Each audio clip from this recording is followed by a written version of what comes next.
भारत गौरव आचार्य श्री पुलक सागर जी गुरुदेव के प्रवचन और लेटेस्ट धार्मिक भजन व कार्यक्रम निशुल्क देखने व सुनने के लिए हमारे YouTube चैनल जीन शरणम मीडिया को आज ही सब्सक्राइब करें और सबसे पहले देखने के लिए बेल आइकन पर क्लिक जरूर करें। जो उपलब्धियां मिली हैं उनका उपयोग करो, भगवान महावीर ने कहा है, लेकिन उन उपलब्धियों पे अकड़ के मत जियो, क्योंकि जो आज है वो कल रहे इसकी कोई गारंटी नहीं हुआ करती है। ध्यान रखना, आज तुम्हारे पास सब कुछ है, कल तुम्हारे पास कुछ ना होगा।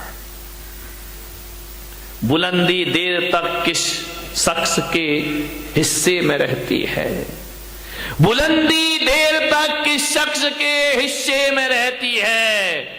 बहुत ऊंची इमारत सदा खतरे में रहती है, बहुत ऊंची इमारत सदा खतरे में। इमारत जितनी ऊंची होगी उतना खतरा बढ़ेगा, जितना नाम कमाओगे उतना खतरा बढ़ेगा, जितना यश कमाओगे उतना खतरा बनेगा, जितने चर्चित होगे उतने खतरे पैदा होंगे। ध्यान रखिए, सोचना है आपको, ज्यादा मत अकड़ो। अकड़ने वाले बहुत जल्दी नीचे आते हैं। ध्यान चल रहा है ना, अभी कितने सारे राम जा रहे हैं लाइन से जेल में, धनाधन लाइन लग रही। ये कौन है? अकड़ के जीने वाले लोग हैं। थोड़ी सी उपलब्धियों पे अकड़ गए, अपने आप को ना जाने क्या समझने लगे। क्या है तुम्हारे पास? बताइए, किस बात पे अकड़ते हो, किस पे छाती चौड़ी करते हो? क्या कमाया तुमने? कुछ नहीं कमाया है। ध्यान रखना, जब ज्यादा अकड़ पैदा होना तो टाटा बिरला और रिलायंस को देख लेना, उनके आगे अपनी कोई भी औकात नहीं हुआ कर। चक्रवर्ती को देख लेना, चक्रवर्ती का वैभव, चक्रवर्ती की संपदा, आप कुछ भी नहीं है उनके आगे। ध्यान रखना, चंद रुपए मिट्टी के ठीकरे क्या बटोर लिए, आदमी अकड़ के चलने लगा। एक कार क्या खरीद ली महंगी सी, ऐसे चलते हो कि रामनाथ कोविंद के बाप तुम ही पैदा हो गए इस धरती पर। ध्यान रखिए, मानने पर सोचना है, आपको विचार करना है। क्या है तुम्हारे पास? चक्रवर्ती के पास कितना राज्य था, कितना राजा होता? चक्रवर्ती की संपदा कितनी होती है? 6 खंड का राजा, 5 मिलेक्स खंड और 1 आर्य खंड का अधिपति होता है चक्रवर्ती। 6 खंड, 6 खंड का सम्राट चक्रवर्ती होता है। तुम कितने खंड के राजा हो? बोलो कितने खंड के? खंड खंड हुए जा रहे हो। ध्यान रखना, तुम्हारा तो 6 खंड का मकान भी नहीं है मेरे भाई, वो तो 6 खंड का राजा होता है। वही ले दे के 2 खंड का मकान होगा, और वो भी बरसात में टप टप टप टप करता, उसमें अकड़ रहे भाई। चक्रवर्ती की 96,000। कितनी कितनी? कौन बोला काश हम बन जाते चक्रवर्ती? ये बच्चों को शांत करो जरा, शोर मचा रहे। देखो जरा किसके हैं, भगवान जाने, ऐसे छोड़ देते हैं जैसे कोई किराए के बच्चे हो। चक्रवर्ती की 96,000 रानियां, अपनी कितनी है? बोलो अतुल भाई। देखो ईमानदारी से तो एक नहीं है, बोल रहे हो बात अलग है, तुम कह रहे हैं हम मान ले रहे हैं, कोई दिक्कत की बात नहीं है। विचार करिए, चक्रवर्ती की 96,000 रानी, अपनी एक, वो भी काली कलूटी। ध्यान रखना, एक पे ही अकड़े जा रहे हो। चक्रवर्ती के अश्वशाला में, गजशाला में 84 लाख हाथी। कितने हाथी? कितने हाथी? 84 लाख हाथी। बारामती के चक्रवर्ती हो, कितने हाथी तुम्हारे यहां? बोलो, शांति सेठ नहीं आए क्या? कितने हाथी? जवाहर सेठ गायब है, राजा सेठ कितने हाथी अपने यहां घर में है? एक भी हाथी नहीं। चलो यार, हाथी तो बहुत बड़ी बात है। चक्रवर्ती की अश्वशाला में 18 करोड़ घोड़े। कितने घोड़े? अपने यहां कितने? एक आध घोड़ा, 18 करोड़ घोड़े, 84 लाख हाथी, ध्यान रखना, और 18 करोड़ घोड़े। चलो घोड़ा भी बहुत बड़ी बात हो गई मेरे भाई। बारामती वालों जरा इतना बताओ, तुम्हारे घर में एक आध गधा तो होगा? गधा भी नहीं है, ना तुम्हारे घर में हाथी है, ना तुम्हारे घर में घोड़ा है, ना तुम्हारे घर में गधा, एक आध गधा। इधर मत देखो, महिलाएं इतनी होशियार है, गधे का नाम आती बोली इधर देख लो, विचार करिए।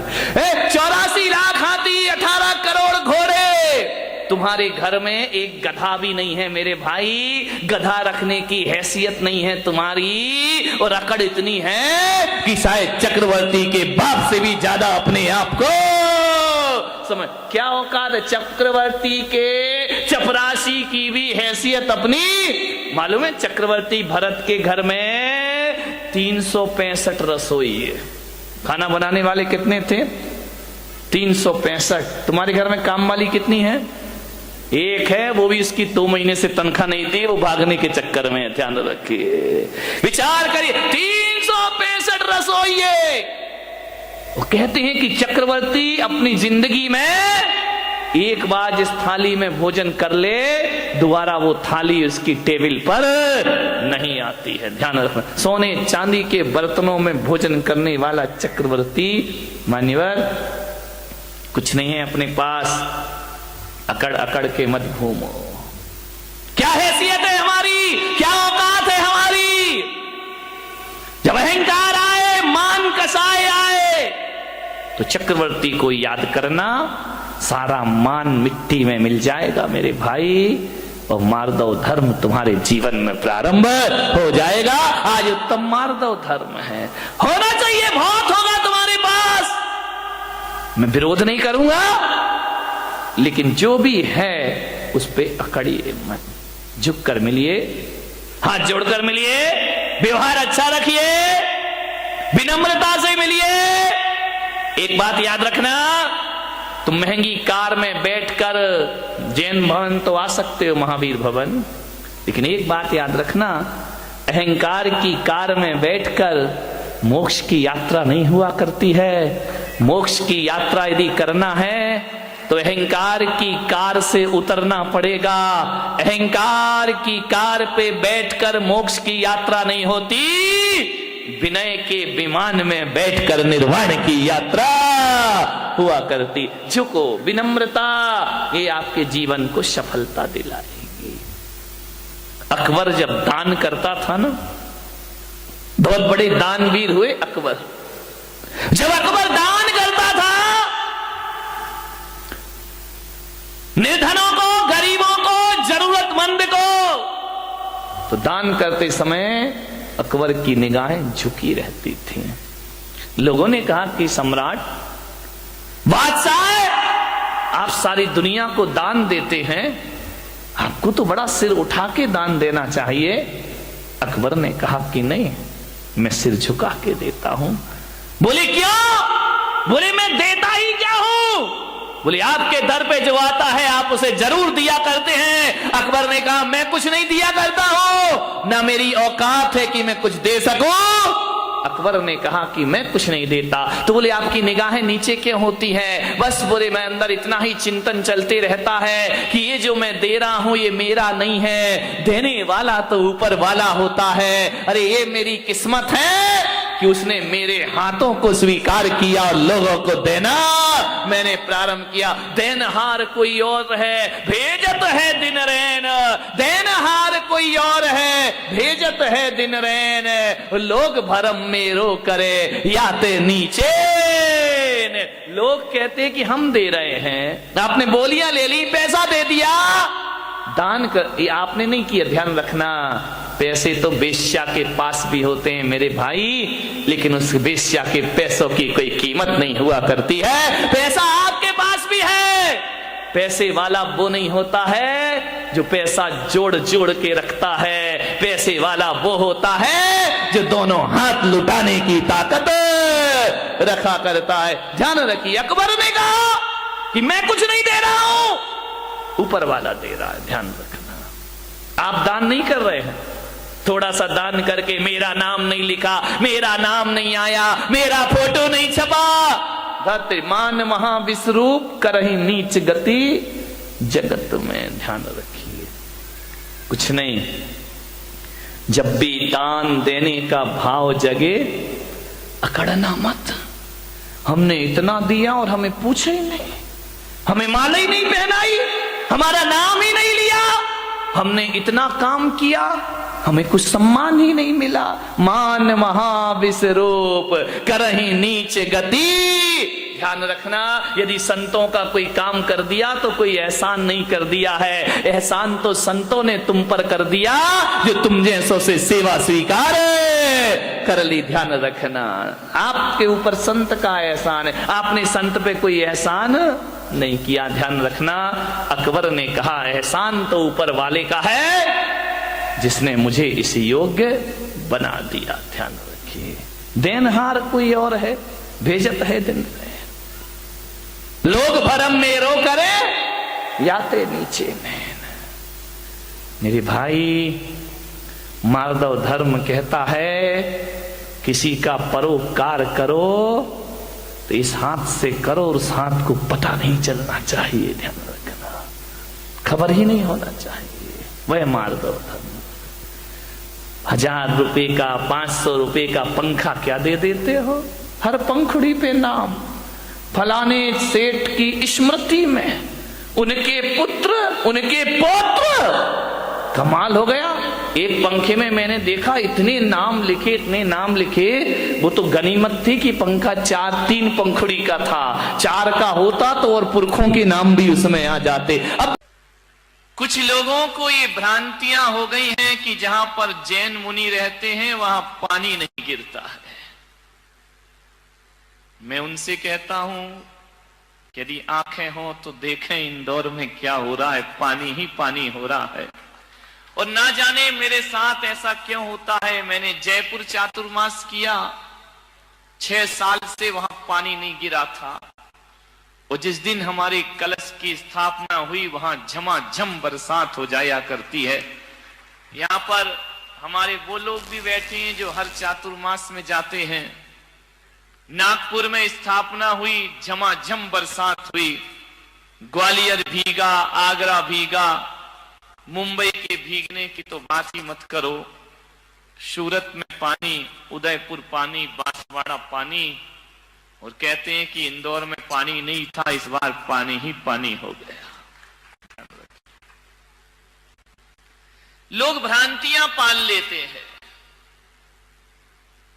ये बहुत गलत धारणा पूरे देश में व्याप्त है, कुछ लोगों में, गांव के लोगों में, कि जैन मुनि जाए वहां पानी नहीं गिरता है। आज तो इतना गिर रहा है भाई कि लोग प्रवचन में नहीं आ पा रहे हैं। ध्यान रखिए,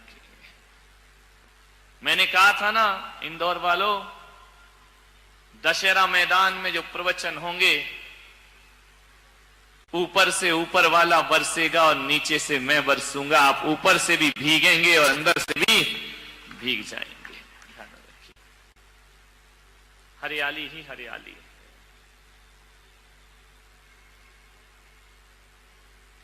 लेकिन पानी भी तो देखो कैसा है।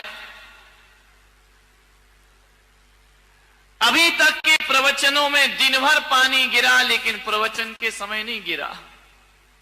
आज भगवान ने कहा कि चलो यार, प्रवचन में भी थोड़ा बरसा देना चाहिए, नहीं तो प्रवचन के बाद ही गिरा है पानी।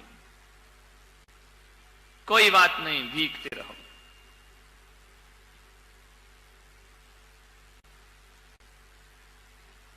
आज थोड़ी सी तुम्हारे परिवारों की बात कर लेता हूं।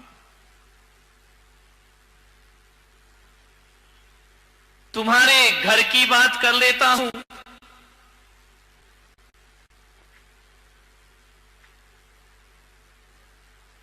परिवार को चलाना है, परिवार को जीना है, परिवार को मजबूत बनाना है। प्रत्येक सदस्य का यह कर्तव्य होता है कि वह यह संकल्प कर ले कि किसी भी परिस्थिति आ जाए, हम अपने परिवार को कभी टूटने नहीं देंगे। ध्यान रखना, पहले के लोग ये सोचा करते थे कि हमारा परिवार कैसे एकजुट रहे, कैसे बंधा रहे, और आज के सोचते हैं ये परिवार कैसे टूट जाए। ध्यान रखना, एक रखो परिवार। परिवार को जोड़ने के लिए 3 बातें आप याद रखिए। ये 3 बातें नहीं, ये 3 रत्न हैं। ये 3 बातें नहीं हैं, ये तीनों लोक की संपदा है। इन्हें केवल 3 बातें समझ के मत छोड़ देना, ये तुम्हारी 3 पीढ़ियों को सुधार देंगे। ध्यान रखना, 3 बातें आपको याद रखना है, और उन 3 बातों से तुम्हारा परिवार चलता है, तुम्हारा घर चलता है, तुम्हारा व्यवहार चलता है, तुम्हारा जीवन चलता है। मात्र 3 बातें याद रखो। 3 का बड़ा महत्व है मेरे भाई। यदि स्टेशन पर तीसरी घंटी बज जाए तो ट्रेन आ जाती है। ट्रेन का जो लोग इंतजार करते हैं, पहली घंटी, दूसरी घंटी, तीसरी बजी की ट्रेन आ गई। 3 का बड़ा महत्व है। विद्यार्थी स्कूल में परीक्षा देने जाते हैं, 3 घंटे बजते पेपर छीन लिए जाते हैं, क्योंकि 3 घंटे बज गए। 3 घंटी यदि बज जाए, 3 का बड़ा महत्व है। मोक्ष मार्ग में भी 3 का महत्व है। सम्यक दर्शन, सम्यक ज्ञान और सम्यक चारित्र्य जिसे मिल जाए उसे मुक्ति हो जाया करती है।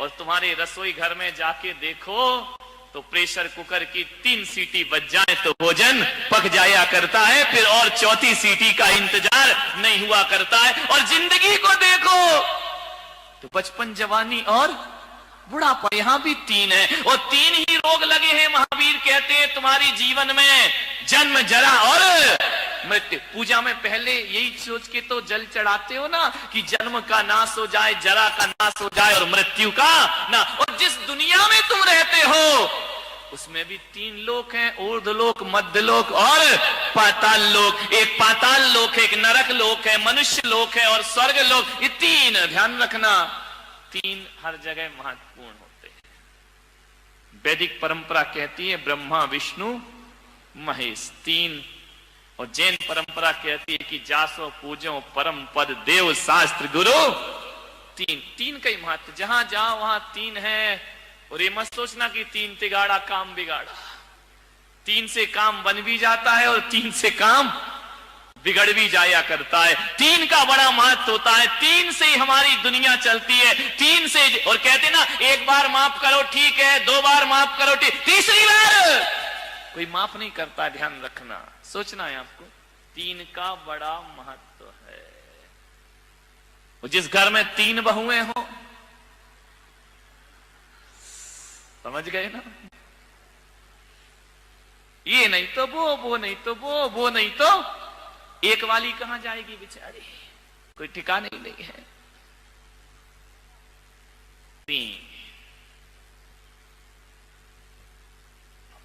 3 बातें याद रखिए परिवार को संगठित करने के लिए।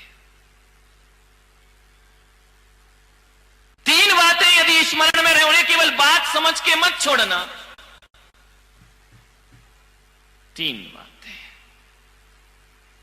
अदालत में जज साहब कितने हथौड़े मारते जब माहौल बिगड़ने, 1 2 3। ध्यान रखना, 3 के बाद फिर कुछ नहीं।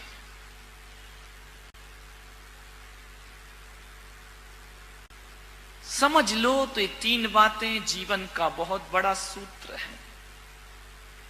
ना समझ पाओ तो कोई बात भी नहीं है। 3 नदियां बड़ी प्रसिद्ध हैं, गंगा, जमुना, सरस्वती। संगम हो जाता जहां तीनों मिल जाए, प्रयागराज बन जाता है, तीर्थ स्थान बन जाया करता है।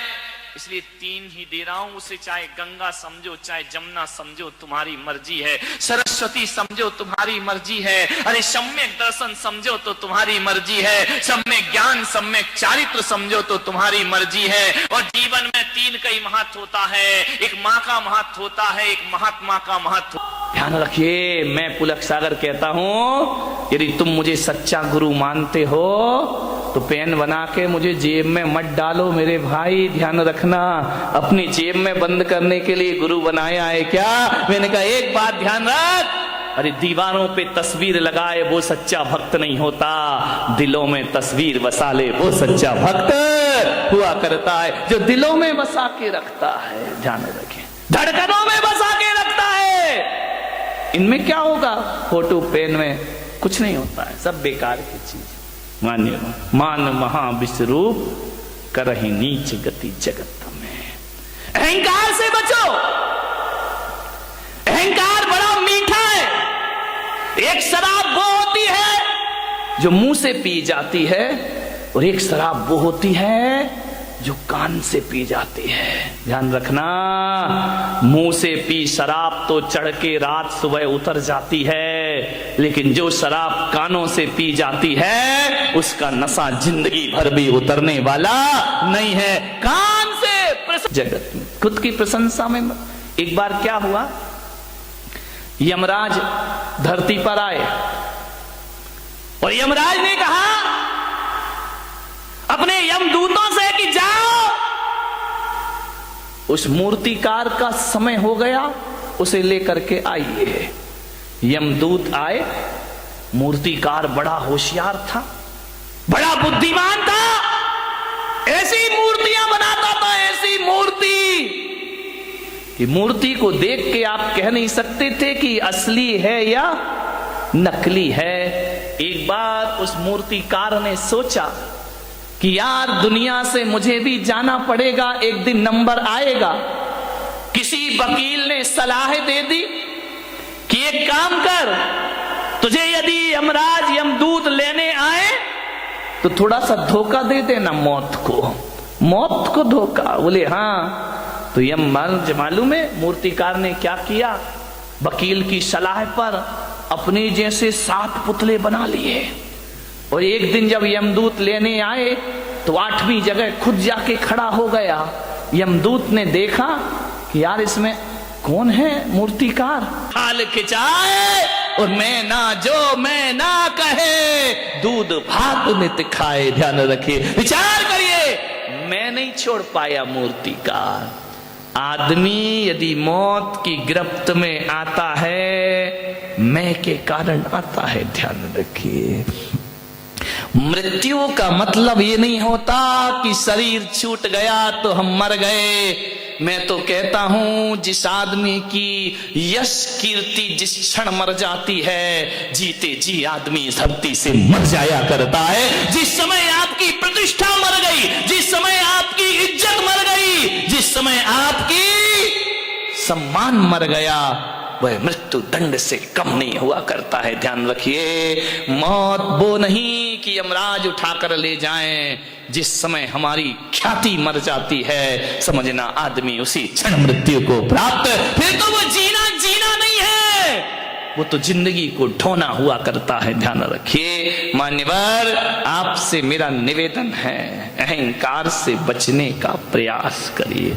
कुछ बच्चे खेल रहे थे, मैं छत पे खड़ा था, कुछ बच्चे खेल रहे थे, फुटबॉल खेल रहे थे।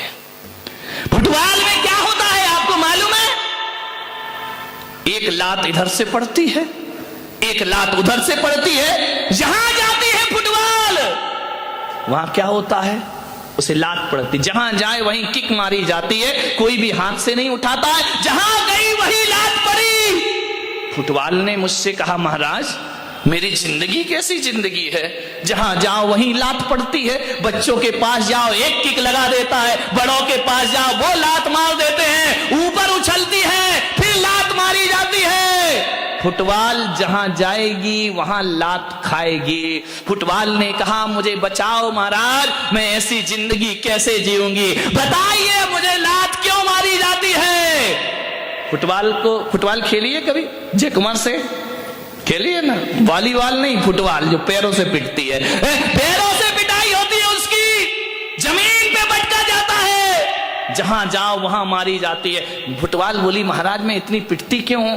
जो देखो वो मुझे एक लात मार देता है, यदि यहां रखी हो बच्चा भी निकले तो एक लात मारेगा उसे, इतनी पिटती है वो फुटबॉल। बोले कोई उपाय बताओ कि लोग मुझे लात ना मारे। मैंने कहा मेरे पास एक उपाय है। बोले क्या उपाय है? मैंने कहा तुझे लात इसलिए मारी जाती है, इसलिए मारी जाती है कि तेरे अंदर अहंकार की हवा भर दी जाती है, और जिसके अंदर हवा होती है वो हर जगह लात खाती। मैंने कहा एक काम कर। बोले क्या? मैंने कहा हवा निकाल दे। फुटबॉल ने कहा हवा निकाल दो? मैंने कहा हाँ, यदि हवा निकाल देगी कोई भी तुझे लात मारने को तैयार है। जब तक हवा भरी है तब तक ही लात पड़ेगी। हवा निकली, ए इंसान, बात फुटबॉल की नहीं, बात तो हमारी जिंदगी की है। जब तक अहंकार की हवा भरी है, घर में भी लात पड़ेगी, समाज में भी लात पड़ेगी। जहां चला जाएगा अहंकारी व्यक्ति, वहां उसे लात पड़ने के अलावा कुछ होने वाला। लोग कहते मेरा अपमान हो गया। धत तेरे की, सम्मान की हवा भरेगा तो अपमान तो होगा ही होगा, ध्यान रखिए। अरे सम्मान की हवा निकाल दे, अपमान होना अपने आप बंद। बताओ, जिस फुटबॉल की हवा निकल गई उसे कोई लात मारता है?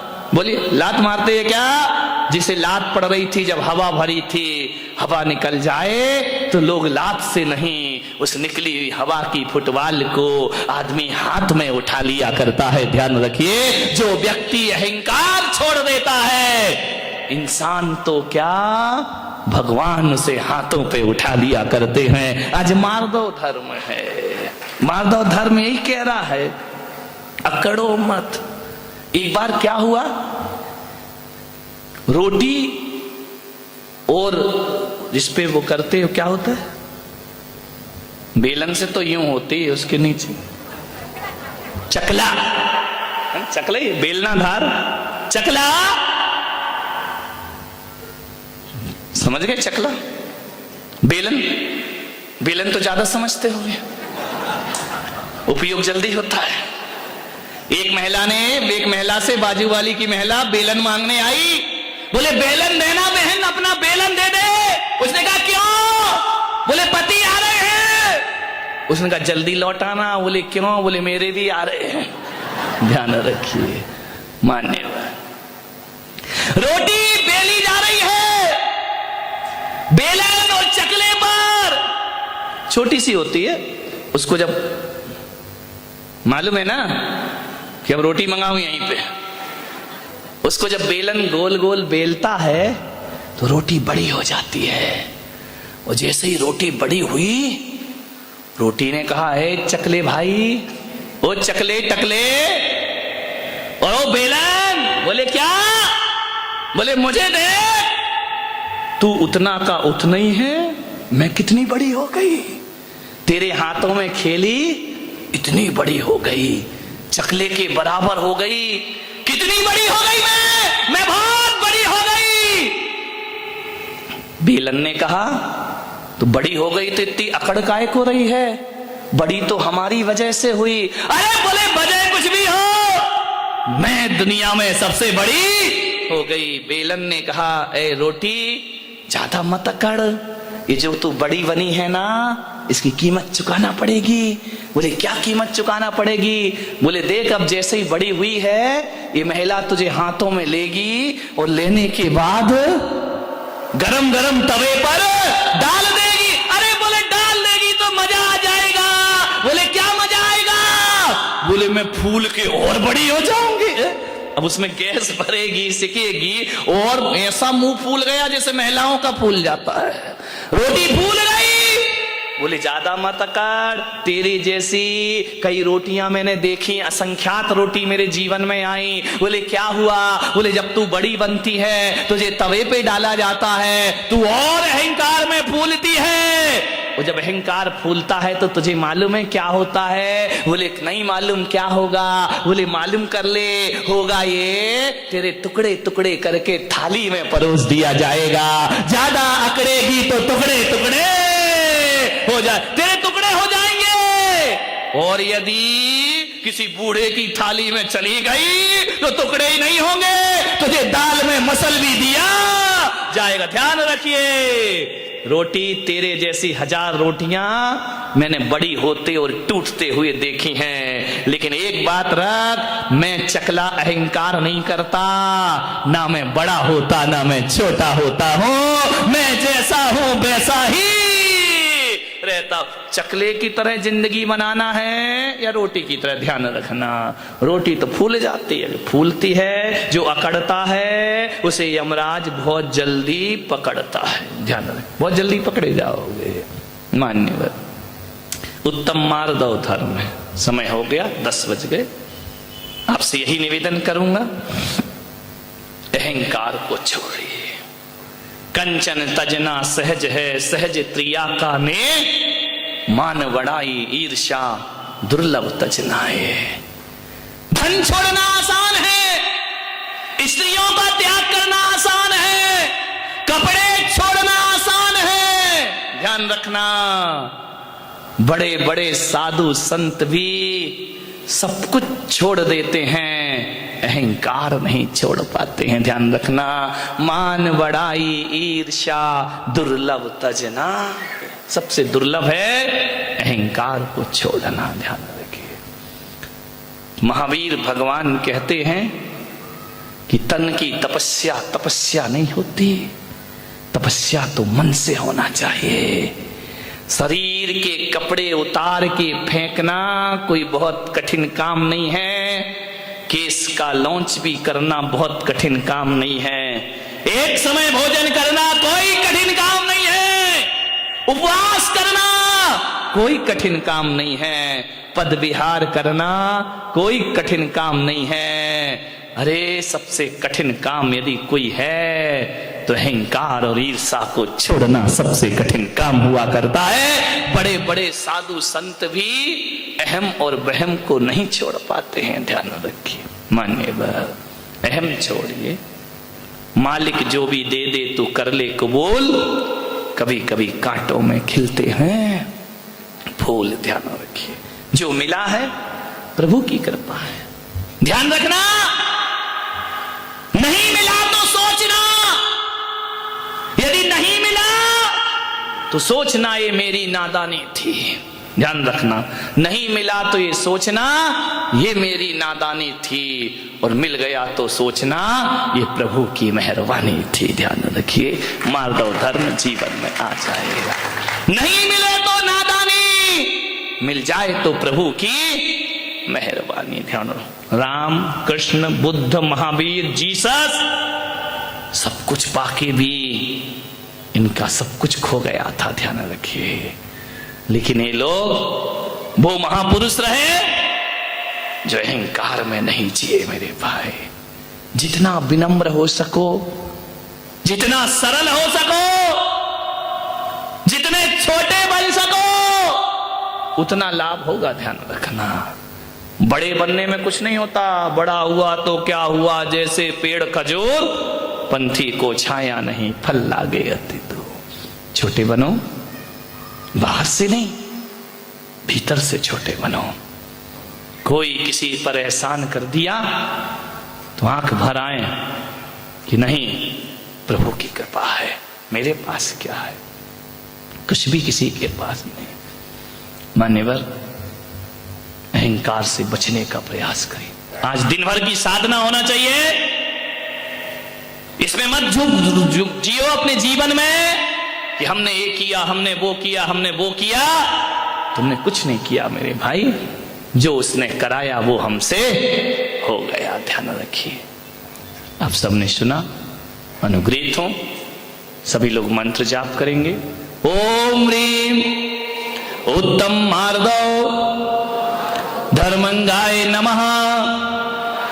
ओम ह्रीम उत्तम मार्दव धर्मंगाय नमः।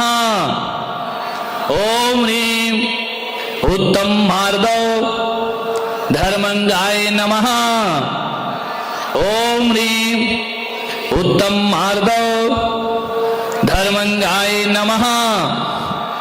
ओम ह्रीम उत्तम मार्दव धर्मंगाय नमः। ओम ह्रीम धर्मंगाय नमः। ओम ह्रीं उत्तम मार्दव धर्मंगाय नमः। ओम ह्रीं उत्तम मार्दव धर्मंगाय नमः। ओम ह्रीं उत्तम मार्दव